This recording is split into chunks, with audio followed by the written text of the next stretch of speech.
목사님 나오셔서 홀로 있기 영성이라고 하는 제목으로 말씀을 증거해 주시겠습니다. 기도합니다. 할렐루야. 아버지 하나님, 코로나19로 인하여 저희가 자유로이 예배를 드릴 수 없어서 여러 가지 어려운 불편한 상황이 있지만 이럴수록 우리 성도들의 믿음이 또 돈독해지고 더 하나님을 의지하고 기도하는 가운데 더욱더 반석에 세워진 알곡신앙 믿음대로 축복하여 주옵소서. 이 비대면 예배를 통해서 성도들의 가정가정에 성령의 임재와 기름부음이 생명력이 흘러 넘치게 하여 주옵소서. 감사하고 예수님으로 기도드립니다. 아멘. 예수님께서 공생의 전도 활동을 시작하기 전에 먼저 40일을 금식하며 기도하였습니다. 이 40일 금식 기도는 홀로 있기입니다. 아무도 가까이 하지를 않았습니다. 단 혼자만이 하나님만 바라보고 기도를 하셨던 것입니다. 그래서 오늘 이 홀로 있기 영성을 제가 말씀을 드리고 나온 것은 이 코로나19로 인하여 저희가 자유로 예배를 드리지 못하고 성도들의 만남과 교제도 제한을 받고 이러한 상황에서 우리 성도들이 가정에서 혹은 골방에서 홀로 있기 기도와 또 예배 이러한 신앙생활을 철저히 잘 가져야 되겠다라는 생각이 들었습니다. 우리 앞으로 7년대 한란 가운데도 후 3년간에는 지상교회가 다 지하교회로 내려가게 되고 휴거받지 못한 자들은 숨어서 신앙생활을 해야 됩니다. 그것은 홀로 신앙생활을 하지 않으면 안 되는 그런 시대가 오게 되는 것입니다. 지금은 우리가 훈련하는 과정입니다. 잘 훈련하면은 수련환란도 극복하고 이겨나갈 수 있는 그런 믿음을 하나님께서 허락해 주실 줄로 믿습니다. 홀로 있기는 하나님을 만나며 또 내적 충만을 채우는 그러한 시간이 되어야 하는 것입니다. 홀로 있기는 다른 사람과 또 올바른 관계를 잘 가지려는 그러한 시도이기도 하는 것입니다. 또 홀로 있기는 하나님의 음성을 충만하게 듣는 그러한 영성 훈련의 과정으로 볼 수도 있겠습니다. 또 홀로 있기는 하나님의 음성을 잘 듣는 하나님의 음성을 충만하게 듣는 하나님과의 올바른 관계를 잘 가지는 그러한 시도로 보아야 하겠습니다. 고독의 끝은 비극입니다. 그러나 홀로 있기의 끝은 산능이고 축복인 것입니다.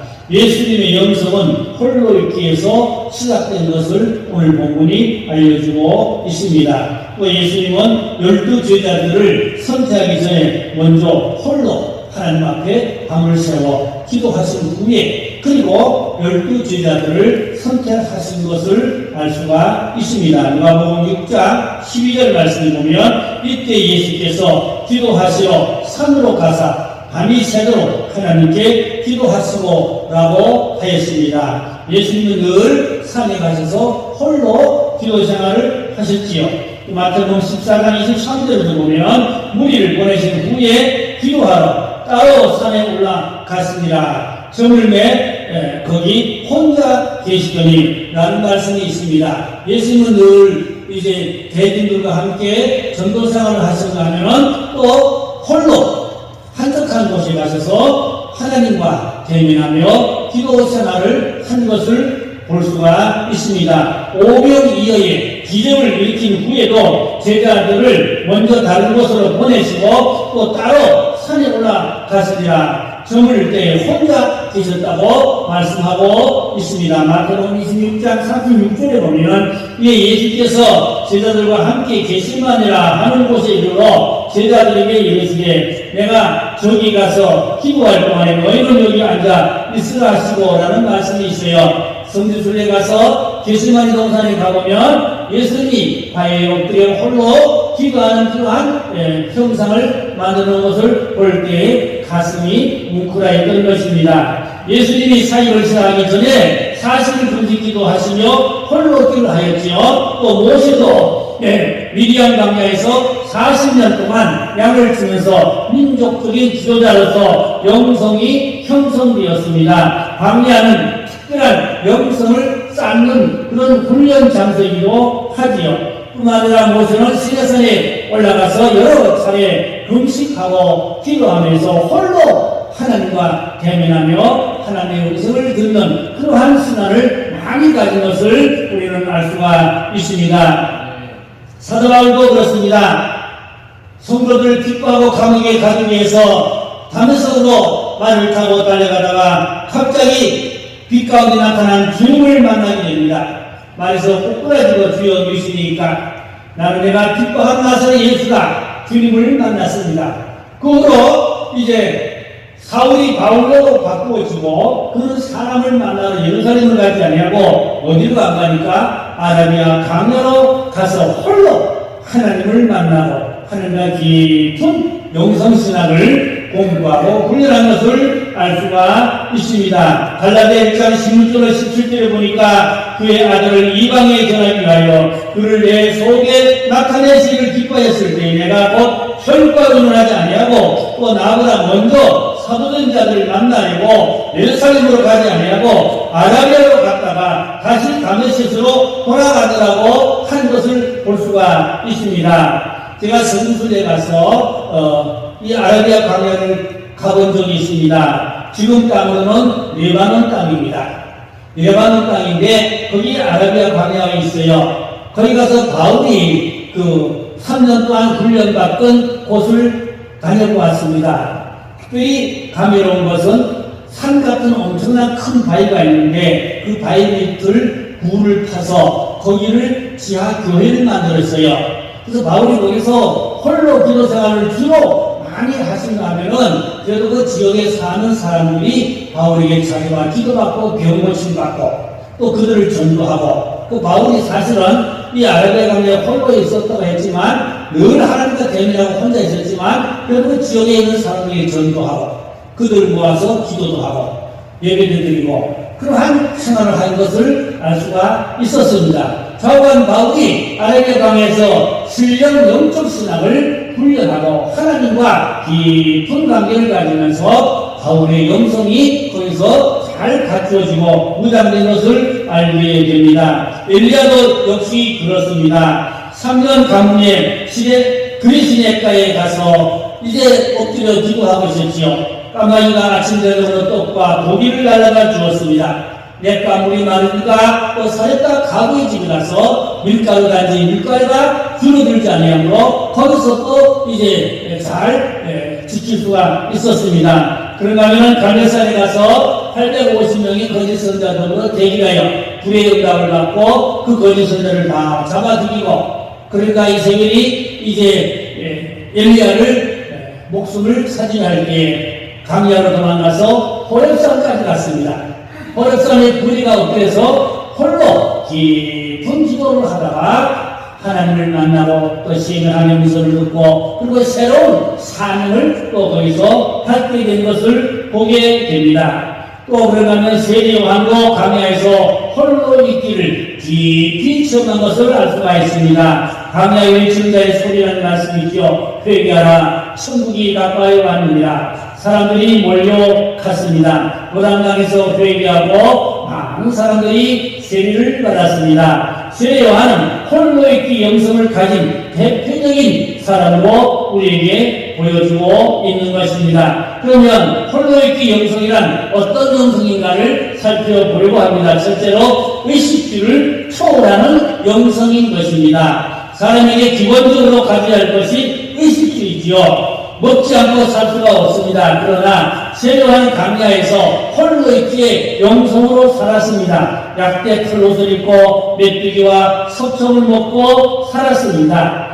그런가 하면 사도 요한도 사실은 밤모선이 귀양 가서 홀로 이제 살면서 거기서 불파고 거기서 풀뿌리 캐놓고 기도하는 가운데 하늘문이 열리고 요한이 열려서 하나님을 깊이 만나고 요한 계시록을 마지막 때 될 일들을 계시를 받게 된 것을 알 수가 있습니다. 1차원의 사람들은 먹고 입고 사는 것에 관심을 가지고 삽니다.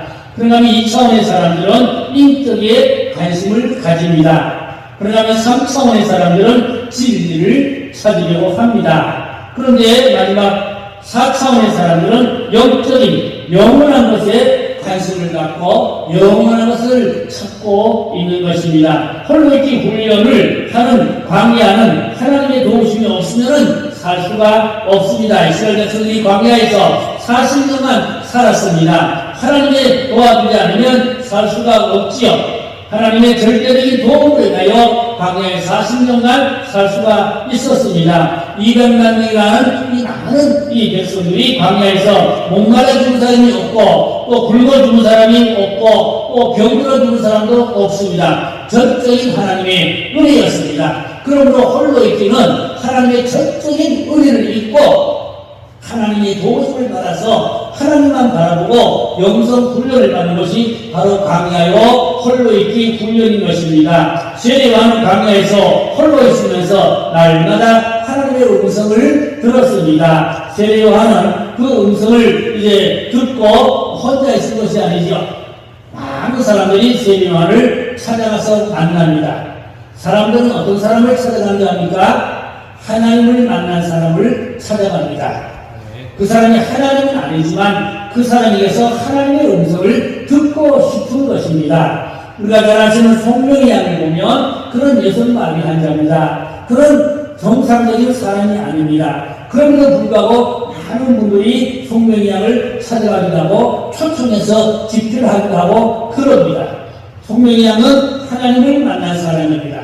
하나님의 음성을 들었습니다. 그러기에 그 양을 통하여 하나님의 음성 듣기를 원하는 것입니다. 오늘날 우리가 홀로 있기 영성훈련 잘 해서 하나님을 깊이 만나고 하나님의 음성을 들으면 그걸로 끝나는 게 아니고 많은 사람들이 그 하나님의 음성을 들으려고 그 사람을 찾아오게 되어져 있는 것입니다. 그래서 홀로 있기 훈련에 성공하면은 그걸로 끝나는 게 아니고 많은 사람에게 살아계신 하나님의 음성을 들려주는 그러한 역할을, 사명을 하게 되는 것입니다. 두 번째로 명예를 초월한 영성이 홀로 있기에 훈련인 것입니다. 홀로 있기 영성은 명예를 버리는 영성이지요. 모든 것을 다 내려놓고 살아가는 것이 홀로 있기에 영성인 것입니다. 홀로 있기는 의식주뿐만 아니고 명예를 포기하는 영성인 것입니다. 세례 요한은 제사장의 가문에서 제사장의 아들입니다.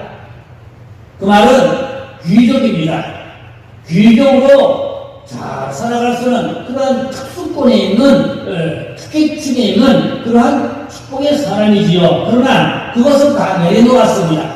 귀족이라고 하는 그 좋은 여건의 환경을 다 내려놓고 광야에 가서 홀로 하나님과의 대면하는 그러한 하나님의 음성을 듣는 훈련하는 것을 볼 수가 있습니다. 예수님을 곧 닮아가는 사람들이지요. 예수님을 곧 이제 모든 것을 초월하고 이제 하나님만 바라보고 사는 삶이었던 것입니다. 성경에 보면 그런 사람들이 많이 있는데요. 특히 또 바나바라는 집사가 있어요. 이 바나바는 이제 예루살렘의 집사인데 예루살렘에 핍박이 심하니까 많은 사람들이 이방 땅으로 이제 피난 가서 거기 가서 전도하고 거기 가서 복음을 내서 교회가 세워지고 했습니다. 그 가운데 대표적인 교회가 안디옥 교회입니다.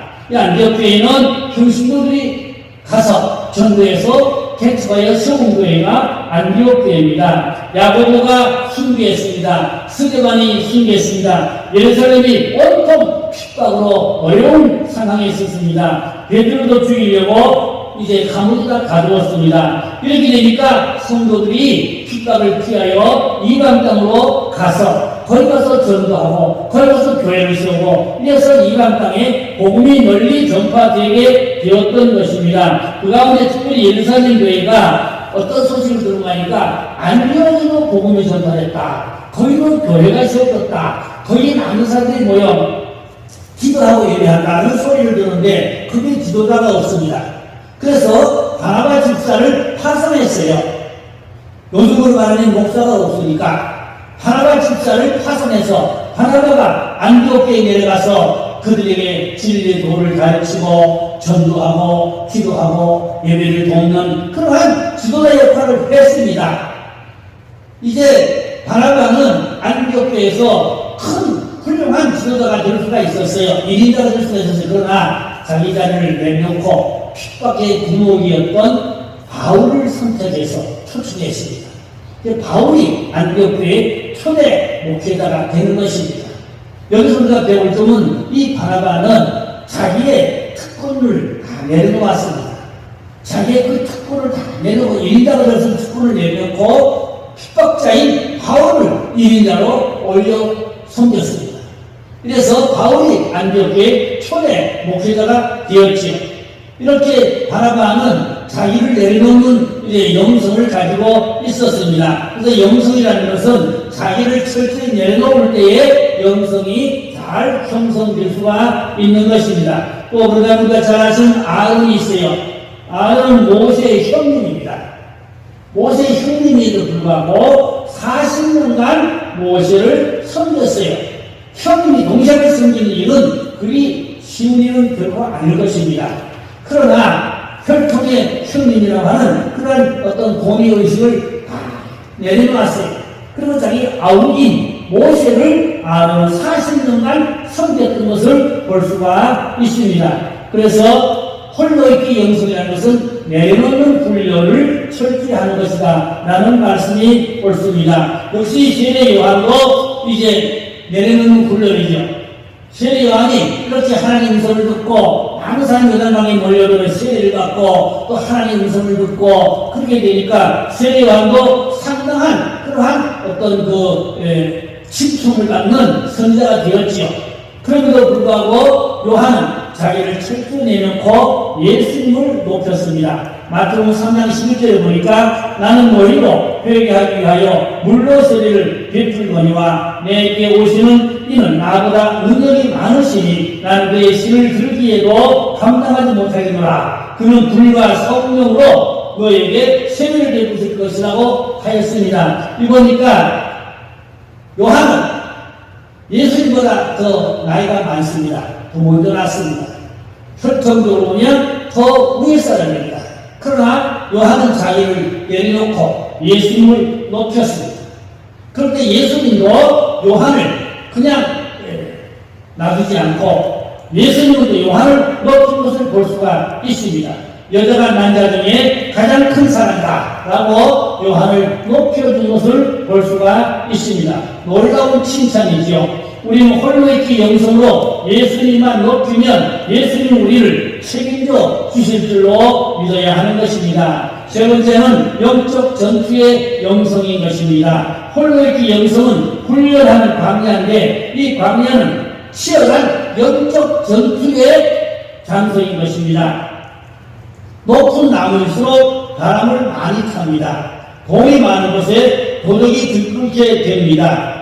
훌륭한 유명한 의사에게는 많은 환자들이 몰려오게 됩니다. 뿔이 있는 곳에는 벌과 나비가 옵니다. 홀로 있기 영성은 하나님이 제일 좋아하는 하나님과 1대1로 단독 깊은 영적 관계를 갖는 시간인데 누가 제일 싫어하겠습니까? 마귀가 제일 싫어하죠. 그래서 마귀가 찾아옵니다. 마귀가 찾아와서 방해하죠. 예수님도 사실 금지기도 하는데 마귀가 제일 먼저 찾아와서 방해하고 공작했어요. 예수님 그 마귀를 물리치고 이기실 때에 천사들이 와서 주동들었다고 했습니다. 그래서 홀로 있기는 영적 전쟁의 전쟁터입니다. 그래서 홀로 있기고 영적 전쟁이 이겨야 마귀 사탄을 이겨야 그 다음에 하나님의 더 큰 능력과 하나님의 음성과 새로운 삶으로 무장할 수 있게 되는 것입니다. 그 다음에 네 번째는 함께 있기의 영성입니다. 홀로 있기 영성을 이제 하나님과 훈련하고 하나님의 음성을 듣고 하나님과 이제 좋은 관계를 맺는 것이 홀로 있기 훈련인데요. 거기서 끝나지 않고 이런 사람은 반드시 많은 사람을 또 만나게 해줍니다. 많은 사람도 찾아오게 됩니다.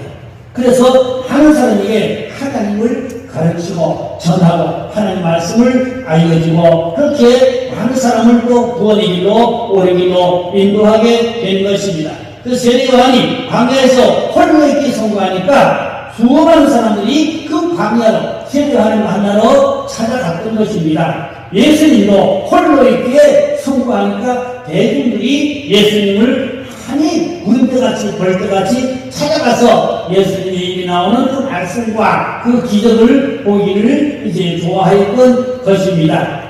제 이야기를 조금 하면 저는 신학교를 졸업하고 1974년도에 그때 나이가 28살이었는데 저 김천 농산 기도 높은 산 한편 반대는 조그만 그 기도실에서 1년을 살았습니다. 거기서 40일 금식 기도를 하고 그리고 회복하고 1년을 거기서 홀로 하나님과 깊은 기도의 생활을 쌓았던 것입니다. 근데 어느 날 영덕에서 어떤 목사님이 찾아오셨어요. 그 목사님은 안면이 조금 있는 목사님입니다. 그 옛날에는 전화도 없어요. 어떻게 제가 기도하고 있다는 소문이 영덕까지 가서 그 목사님이 그 산중 꼭대기를 찾아오셨어요. 제 기도실까지 찾아오셨어요. 그 목사님, 전사님, 우리가 예배당을 잘 지었는데 봉헌 기념으로 집회를 하려고 합니다. 전사님 오셔서 집회 좀 해주십시오 하고 집회 요청하러 오셨어요. 그래서 제가 부족하지만 허락을 하고 날짜를 정하고 갔습니다. 전화도 없는 시절입니다. 영덕에 꽃을 타고 터미널에 내리니까 목사님 거기서 몇 시간이 기다리셨는지 터미널에서 저를 기다리고 계시다가 저를 맞이해서 그 산길로 한 2시간 가까이를 산길로 걸어서 아주 막다른 산길을 아주 최종 막다른 길까지 갔어요.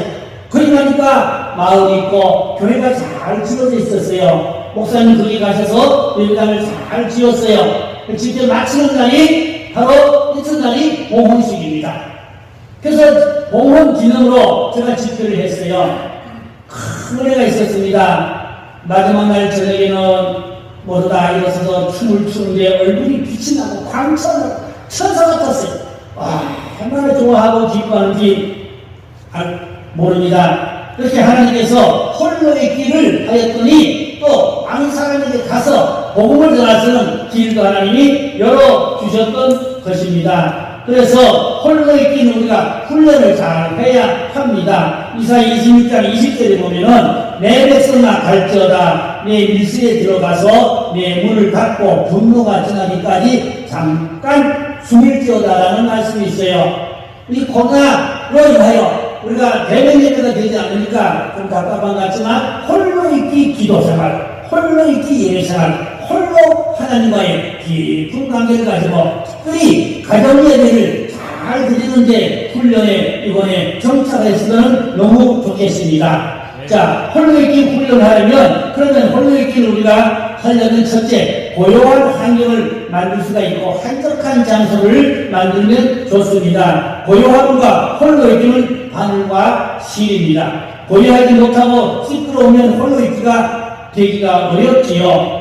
홀로 있기로 입을 다물고 눈을 감고 남이 보지 못한 것을 볼 수 있는 그러한 시간이 필요한 것입니다. 전도서 3장 7절에 보니까 잠잠할 때가 있고 말할 때가 있으며라는 말씀이 있어요. 하나님의 음성을 들을 수 있는 고요한 환경이 필요한 것입니다. 그러다면 잠깐이라도 홀로 있기 연습이 필요한 것입니다. 생활 속에서 우리가 홀로 있기를 할 수 있으면 좋습니다. 잠깐이라도 혼자 하나님과의 관계를 가지는 그런 시간을 자주 가질수록 좋겠습니다. 혹은 차 안에서도, 혹은 커피 한잔 마시면서도, 혹은 길 가면서도, 혹은 잠자리에서도 잠깐이라도 홀로 있기를 하나님과 대화를 나누는 그러한 은혜의 시간, 그런 홀로 있기에 영성훈련이 잘 쌓아지고 아니면 기회가 되면 기도원이나 또 교회에 오셔서 홀로 하나님과 대면하고 깊은 기도의 훈련을 쌓으면 하나님 반드시 높이 들어 쓰시고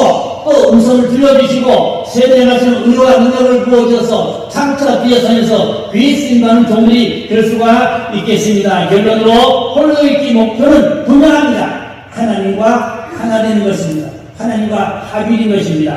하나님의 음성을 듣기 위하여 홀로 있기를 하는 것입니다. 그래서 홀로 있기를 선고하면은 인생을 선고하고 큰 일도 할 수 있고 하나님 앞에 귀하고 아름답게 쓰임받는 귀한 하나님의 사람이 될 수 있을 줄로 믿습니다. 기도합니다. 할렐루야. 감사합니다. 이 코로나로 인해서 대면 예배가 지금 중단된 이런 어려운 시기에 우리 성도들이 홀로 있기 훈련에 성공해서 하나님을 깊이 만나는 기도의 훈련을 이제 잘 쌓게 주시기를 기도합니다. 특별히 가정 예배를 잘 드리는 훈련에도 점차가 수록 은혜를 베풀고 축복하여 주옵소서. 속히 이 어려운 시기가 지나고 온 성도들이 하나로 모여서 뜨겁게 예배하고 찬양하고 기도할 수 있는 그러한 좋은 아버지 시간도 올 수 있도록 은총을 나리워 주시옵소서. 앞으로 지금 환란에 또한 여러 가지 종교적인 어려운 시대가 오겠지만 그러나 우리가 홀로 있기 송구함으로 말미암아 하나님이 전적으로 지켜주시고 보호해주시고 구원해주시고 함께해주는 그 은혜를 그 능력을 힘입어 살아가는 복된 우리 하나님의 자녀들이 되게 하여 주시옵소서. 믿고 감사하며 우리 모두 예수님의 이름으로 기도드려서 나이다.